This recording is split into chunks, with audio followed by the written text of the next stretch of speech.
శ్రీరాముడి విగ్రహ ప్రాణ ప్రతిష్ఠ కార్యక్రమానికి సర్వం సిద్ధమైంది. ఈ రోజు మధ్యాహ్నం 12:30 అభిజిత్ లగ్నంలో శ్రీరాముడి ప్రాణ ప్రతిష్ఠను చేస్తారు ప్రధాని మోదీ. ఆ తర్వాత ఆ బాలరాముడి విగ్రహానికున్న పసుపు రంగు వస్త్రాన్ని తొలగించి తొలి హారతిస్తారు. సో యావత్ దేశం కూడా ఆ అపూర్వ ఘట్టం కోసం శ్రీరామనామ జపంతో అందరూ కూడా సిద్ధంగా ఉన్నారు. వివిధ ఆలయాల్లో ప్రత్యేక పూజలు చేస్తున్నారు. ఇప్పటికే దేశవ్యాప్తంగా కూడా ప్రజలందరూ కూడా ఆ రాముడి తొలి ప్రాణ ప్రతిష్ఠ కార్యక్రమం అనంతరం తొలి దర్శనం కోసం ఆతృతగా ఎదురు చూస్తున్న నేపథ్యంలో ఇక రెండు తెలుగు రాష్ట్రాల్లో కూడా సందడి కనిపిస్తోంది. వివిధ జిల్లాల్లో కూడా ఆలయాలు అలాగే భక్తులు ప్రత్యేక కార్యక్రమాలు నిర్వహిస్తున్నారు. మరిన్ని వివరాలు అందించడానికి కర్నూలు నుంచి మా ప్రతినిధి సుంకన్న సిద్ధంగా ఉన్నారు. వరంగల్ నుంచి నవీన్ అలాగే భద్రాచలం నుంచి రవి కూడా సిద్ధంగా ఉన్నారు. ముందుగా కర్నూలు వెళ్దాం. సుంకన్న, ఏంటి అక్కడ జిల్లాలో పరిస్థితి ఎలా ఉంది? హడావుడి విజయ చంద్రిక అయోధ్య రామాలయ సంబరాలు అంబరాన్ని అంటాయి. కొద్దిసేపటి క్రితమే ఏదైతే ఎగ్జిబిషన్ గ్రౌండ్ లో సేమ్ అయోధ్య రామాలయాన్ని పోలినటువంటి నమూనా ఆలయాన్ని కూడా ఇక్కడ ఏర్పాటు చేశారు. కొద్దిసేపటి క్రితమే వేద మంత్రాల మధ్య పూజలు కూడా కార్యక్రమాలు కూడా జరగడం జరిగింది. అయితే నగరం నలువైపుల నుంచి కూడా పెద్ద ఎత్తున భక్తులు ఇక్కడికి తరలి వచ్చి సీతారాముల వారిని కూడా దర్శించుకుంటున్నటువంటి పరిస్థితి.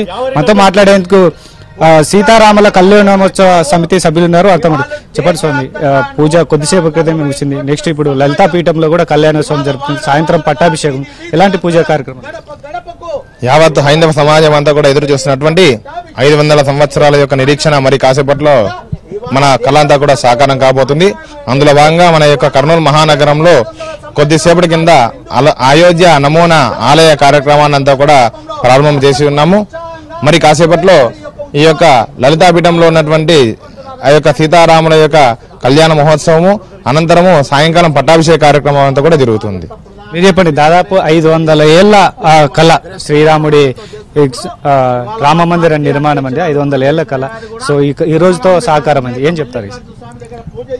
ఇది కేవలం హిందువులకు సంబంధించినది. ఇది 140 కోట్ల మంది భారతీయులకు సంబంధించినటువంటి అయోధ్య రామ మందిరం ఏదైతే నిర్మాణం జరుగుతుందో 140 కోట్ల భారతీయుల కళ ఈ రోజు కాసేపట్లో నెరవేరబోతుంది. ఇది ప్రపంచానికి ఒక ఆదర్శంగా భారతదేశం రాబోయే రోజుల యొక్క అయోధ్య రామ మందిరం ప్రారంభమైనటువంటి వెంటనే ప్రపంచవ్యాప్తంగా కూడా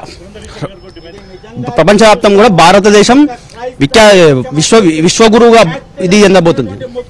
సో కొద్దిసేపు క్రితమే ఇక్కడ పూజా కార్యక్రమాలన్నీ కూడా ముగిశాయి. మరి కాసేపట్లో లలితాపీఠంలో శ్రీరాముల వారి కళ్యాణ మహోత్సవం కూడా ప్రారంభమవుతుంది. సాయంత్రం 5 గంటలకు కర్నూలు ఎగ్జిబిషన్ గ్రౌండ్ లో పట్టాభిషేకం జరుగుతున్నటువంటి పరిస్థితి. ఇందుకు సంబంధించిన ఏర్పాట్లన్నీ కూడా ఇప్పటికే ఆల్మోస్ట్ ఆల్ పూర్తయ్యాయి. దాదాపు 1000 మంది ఇక్కడికి తరలి వచ్చి శ్రీరాముల వారిని దర్శించుకుంటున్న అవకాశం ఉంది. శోభాయాత్ర కూడా చాలా అంగరంగ వైభవంగా మరి కాసేపట్లో ప్రారంభమవుతుంది. చెప్పండి, ఎలాంటి సంబరాలు ఎలా చేసుకుంటున్నారు? ఇవాళ భారత ప్రధానమంత్రి విశ్వవిఖ్యాత నేత అయినటువంటి నరేంద్ర మోడీ గారి యొక్క స్వహస్తాలతో ఈ యావత్తు హైందవ సమాజము 500 సంవత్సరాలుగా కలలు కంటున్నటువంటి భవ్యమైన రామ మందిర నిర్మాణం జరిగిన తర్వాత ఇవాళ బాలరాముని ప్రతిష్ఠ జరుగుతున్న శుభ సందర్భంలో మా వంతు బాధ్యతగా కర్నూలు మహానగరంలో మన అందరికీ తెలుసు, అనేక సంవత్సరాలుగా ఈ యొక్క నగరానికి చరిత్ర ఉంది. ఇక్కడ గణేష్ ఉత్సవాలు కూడా సమైక్య ఆంధ్రప్రదేశ్లోనే 2వ స్థానం ఉన్నది. ఇప్పుడు విభజన జరిగిన ఆంధ్రప్రదేశ్లో మొదటి స్థానం ఉంది. హనుమాన్ యాత్ర కావచ్చు, రకరకాలకు సంబంధించిన హైందవ సంస్కృతి సాంప్రదాయాలకు సంబంధించిన కార్యక్రమాలు చేయడంలో కర్నూలు మహానగరానికి ఒక చరిత్ర ఉంది.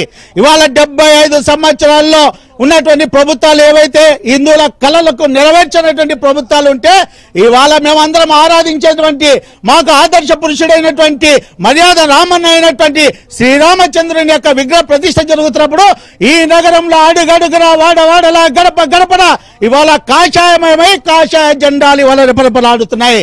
సీతారాముల కళ్యాణ మహోత్సవ సమితి కర్నూలు నగరం యొక్క ఆధ్వర్యంలో ఈ రోజు ఉదయం 10 గంటలకు సీతారాముల కళ్యాణం జరిగిన తర్వాత హిందూ సంస్కృతి సాంప్రదాయాలు ఉట్టిపడే విధంగా ఇవాళ శోభాయాత్ర మధ్యాహ్నం 1 గంటకు ప్రారంభమవుతుంది. ఈ శోభాయాత్రలో నా తల్లి మాతృమూర్తులైనటువంటి అనేక మంది ఇవాళ కలశాలు తీసుకొని ఎగ్జిబిషన్ గ్రౌండ్కి వచ్చే అవకాశం ఉంది. అదే కాకుండా కోలాటాలు కావచ్చు, చెక్క భజన కావచ్చు, బీరప్ప డోళ్లు కావచ్చు, సన్నాయి మేళాలు కావచ్చు, వెస్టర్న్ కల్చర్ లేదా పాశ్చాత్య కల్చర్ కు వ్యతిరేకంగా మన సాంప్రదాయాలకు సంస్కృతికరంగా ఇవాళ ఈ యొక్క శోభాయాత్ర జరుగుతుంది.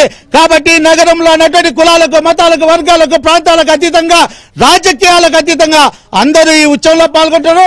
వేలాదిగా, లక్షలాదిగా తరలిచ్చే అవకాశం ఉంది. ఈ రామమందిర న్యాయ పోరాటంలో మన జిల్లా వాసి అయినటువంటి పుల్లారెడ్డి కూడా కీలక పాత్ర పోషించారు. సో వారి కుటుంబ సభ్యులు కూడా ఇక్కడికి వస్తున్నారని తెలుస్తుంది. నిజంగా ఈ కర్నూలు జిల్లాకు ఒక చరిత్ర ఉంది. ఒక రాష్ట్రీయ స్వయం సేవక్ కార్యకర్తగా 1990-92లో కరసేవలో పాల్గొన్నటువంటి వ్యక్తిగా నేను నిజంగా ఇవాళ నా కళ్ళ ఎదురుగా కళ సాకారమైన సందర్భంలో ఇవాళ గర్వపడుతూ ఈ జిల్లాలో జి పుల్లారెడ్డి స్వీట్స్ అధినేత ఏదైతే 1980 సంవత్సరం నుంచి సుప్రీంకోర్టులో న్యాయపరమైన సమస్య ఉంటే ఆ రోజు అఖిల భారత అధ్యక్షుడిగా ఉన్నటువంటి అశోక్ సింఘాల్ గారు రాత్రి నిద్రపోకుండా తర్జన భర్జన పడుతున్నప్పుడు ఉదయాన్నే ఈ జిల్లాకు సంబంధించినటువంటి జి పుల్లారెడ్డి గారు, అశోక్ సింఘాల్ గారు, ఎందుకు మీరు తర్జన భర్జన పడుతున్నారు, మీలో ఏదో ఆవేదన ఉంది, ఆక్రందన ఉంటే ఇవాళ సుప్రీంకోర్టులో న్యాయపరమైన సమస్యలు ఉన్నాయి, న్యాయవాదులకు డబ్బులు ఇవ్వలేని స్థితిలో ఉన్నామన్నప్పుడు పుల్లారెడ్డి గారు తన యొక్క పెద్ద మనస్సుతో తన భార్య ఒంటి మీద ఉన్నటువంటి నగలు, తన ఇంట్లో ఎప్పటికప్పుడు ఉన్నటువంటి డబ్బు తీసుకొచ్చి అశోక్ సింఘాల్ గారు మీరు బాధపడాల్సిన అవసరం లేదు, మీరు ఆవేదన చెందాల్సిన అవసరం లేదు, అవసరమైతే నా యావత్ ఆస్తిని అయోధ్యలో రామ మందిర నిర్మాణం కోసం అమ్మడానికి నేను సిద్ధంగా ఉన్నానని ఆ రోజు హామీ ఇచ్చినటువంటి ఒక మహనీయుడు, ఒక మహానేత పుట్టిన గడ్డ మీద ఇవాళ అయోధ్య సంబరాలు జరుగుతున్నాయంటే మేము ఒక హిందువుగా, కర్నూలు లెక్క ఒక నగర ప్రజానికంగా మేమందరం కూడా సంతోషపడుతున్నాం అనేటువంటి విషయాన్ని సందర్భంగా తెలియజేస్తున్నాం. మొత్తం మీద ఏదైతే హైందవ కార్యక్రమాలు నిర్వహించడంలో కర్నూలుకు ఒక ఘనమైనటువంటి చరిత్ర ఉంది. సో ఈ అయోధ్య రామాలయ సంబరాలు కూడా అంగరంగ జరుగుతున్నాయి. మధ్యాహ్నం నుంచి కూడా శోభాయాత్ర ప్రారంభమవుతుంది, సాయంత్రం పట్టాభిషేకం జరగబోతుంది. కర్నూలు నగరం నలువైపుల నుంచే కాకుండా ఇతర పట్టణాల నుంచి కూడా పెద్ద ఎత్తున ఇక్కడికి తరలి వచ్చి సీతారాముల వారిని దర్శించుకునేటువంటి అవకాశం ఉంది.